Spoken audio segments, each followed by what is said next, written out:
Welcome to day number 39 of my journey to the UFC. Now, guys, we just got out the shower, we just got home from work, and we are about to head to sleep. Extremely tired right now, as you guys can probably hear it in my voice and everything. Today was Muay Thai spar. We did a lot of good things today. So we woke up, we went to the gym, Iron Forge, and then we got straight into some rolling. Rolling sessions were good. You guys know rolling sessions were good. And then after rolling sessions, we got... My biggest problem is that I doom scroll so much, bro. I doom scroll so much, which it holds me back a lot. I gotta sit up straight.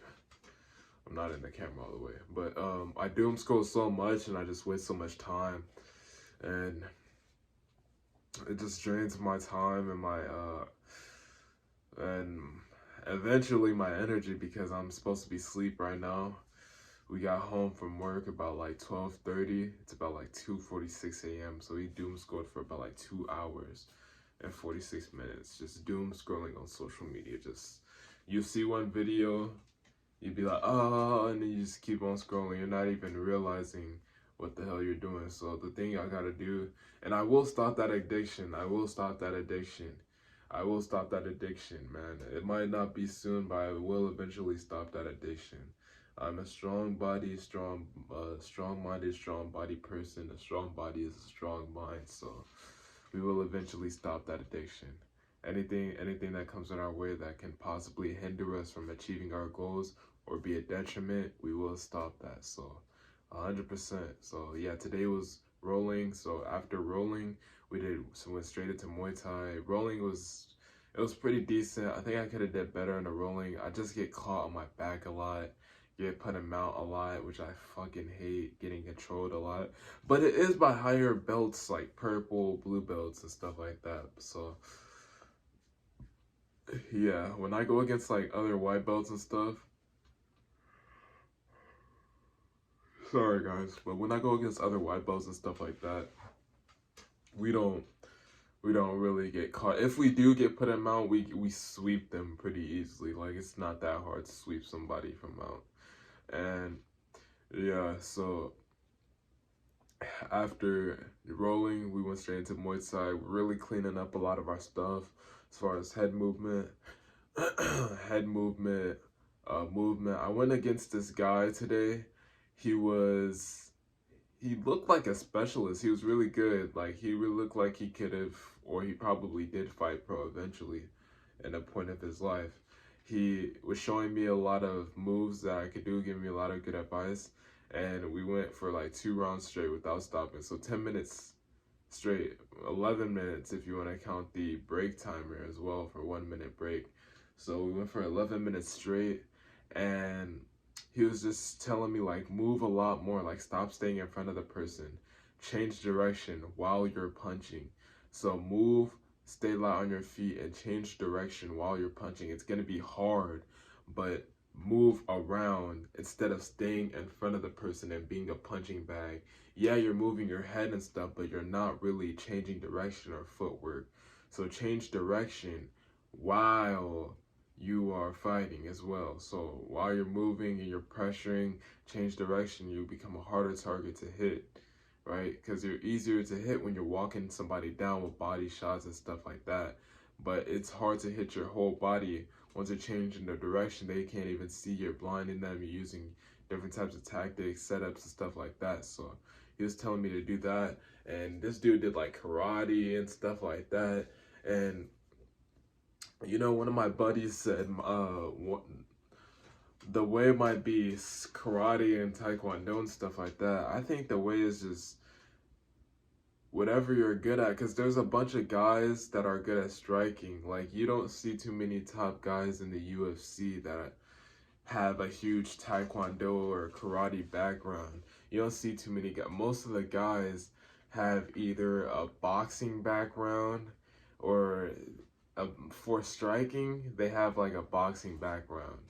Most of the guys, they have a boxing background, or they train a lot of boxing. They don't train a lot of karate and all these unorthodox kicks and stuff. you know. But no offense to those types of guys who do it, though, you know, to each his own.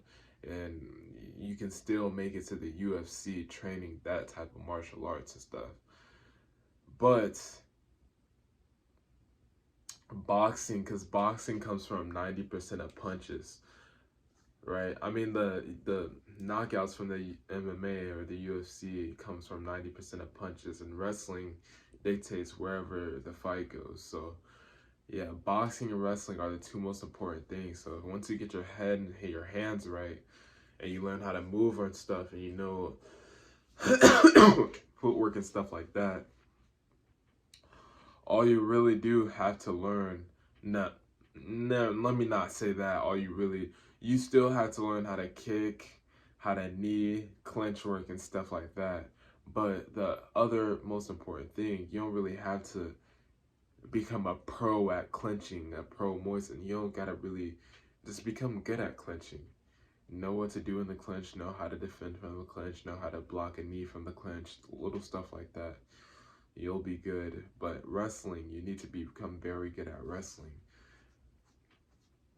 The reason why I say Taekwondo and karate is not really that useful and MMA is because distance. If you're going against somebody who knows how to manage distance, it's gonna be hard to close that unless you're you're really explosive, coming in on those blitzes and those kicks like Michael Venom Page.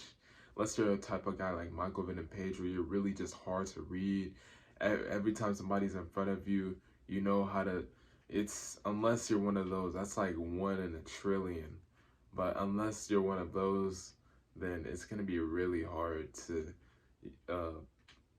I guess you could say not rise up, because it's very possible you can have a karate background in Kyokushin, Taekwondo, fucking Shotokan or whatever, and still make it to the UFC. But it's just going to be a little harder because it's like people can easily like close the that's hard. That's hard.